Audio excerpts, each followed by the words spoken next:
قتادہ سے روایت ہے کہ حضرت انس بن مالک رضی اللہ عنہ نے انہیں حدیث سنائی کہ ام سلیم رضی اللہ عنہ نے انہیں بتایا کہ انہوں نے نبی اکرم صلی اللہ علیہ وآلہ وسلم سے ایسی عورت کے بارے میں پوچھا جو نیند میں وہی چیز دیکھتی ہے جو مرد دیکھتا ہے، تو رسول اللہ صلی اللہ علیہ وآلہ وسلم نے فرمایا، جب عورت یہ چیز دیکھے تو غسل کرے۔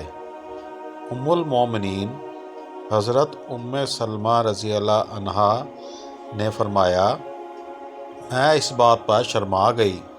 پھر آپ بولیں، کیا ایسا بھی ہوتا ہے؟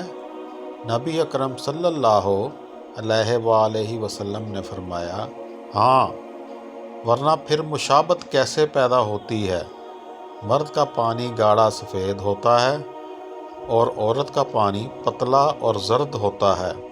ان دونوں میں سے جس کے حصے کو غلبہ مل جائے یا نئی تشکیل میں سبقت لے جائے تو اس سے بچے کی مشابہت ہوتی ہے۔